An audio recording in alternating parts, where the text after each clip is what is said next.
សួស្តីបងប្អូនតោះឥឡូវយើងមកកែលម្អលេខ8បន្តគេថាចិន្តាកញ្ញាចិន្តាហ្នឹងណាធ្វើអីក៏លាយទឹកក្រូចមែនណា 0.225 លីត្របញ្ចូលគ្នាជាមួយនឹងទឹកណាអញ្ចឹងយកទឹកក្រូចលាយជាមួយទឹកហ្នឹងមានចំណុះ 1.65 លីត្រដើម្បីធ្វើភេសជ្ជៈណាតើកញ្ញាចិន្តាធ្វើភេសជ្ជៈបានប្រមាណលីត្រចឹងភេសជ្ជៈគាត់នឹងយកតែទឹកក្រូចលាយជាមួយទឹកទេចឹងអត់មានលាយឲ្យថែមទៀតទេណាមានតែទឹកក្រូចជាមួយទឹកចឹងតើភេសជ្ជៈទាំងពីរមុខហ្នឹងលាយចូលគ្នាបានប្រមាណលីត្រចឹងតើយើងធ្វើលេខអីចឹងពាក្យថាបញ្ចូលគ្នាគឺយើងធ្វើលេខអីធ្វើលេខបូកអញ្ចឹងហ៎អញ្ចឹងយើងត្រូវយកចំណុះទឹកក្រូចដែលគាត់យកមកធ្វើហ្នឹងលាយជាមួយនឹងចំណុះទឹកចឹងបូកមួយចំណុះទឹកណាចឹងយើងមើលយើងដាក់រោអីគេថាតើកញ្ញាចិន្តាធ្វើភេសជ្ជៈបានប្រមាណលីត្រចឹងដាក់រោចំណុះភេសជ្ជៈដែលចិន្តាធ្វើបានភេសជ្ជៈដែលចិន្តាលាយបាន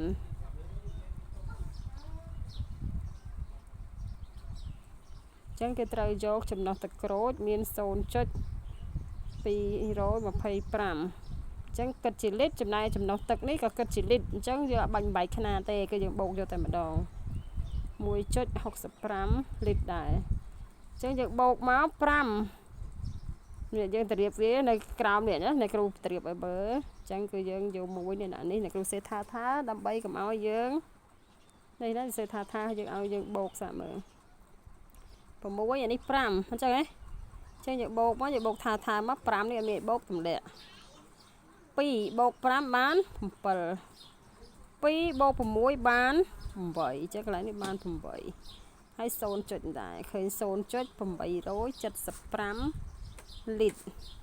អញ្ចឹងបាន 0.875 លីត្រមានថាបាន7 លីត្រអញ្ចឹងឆ្លើយថាមិនដូចនេះ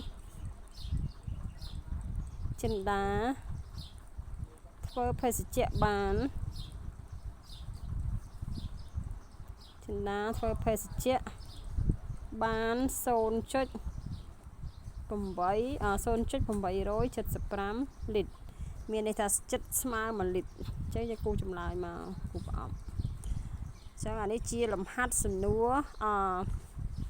ជាលំហាត់ទី8នៅក្នុងគណិតជាថ្នាក់ទី7មេរៀនទី5ណាលំហាត់ទី8ចឹងលំហាត់នេះងាយគ្រាន់តែយើងមុជបញ្ចូលគ្នាគឺយើងលាយទឹកក្រូចជាមួយនឹងទឹកហើយយើងបូកចូលគ្នាទៅចេញចម្លើយណា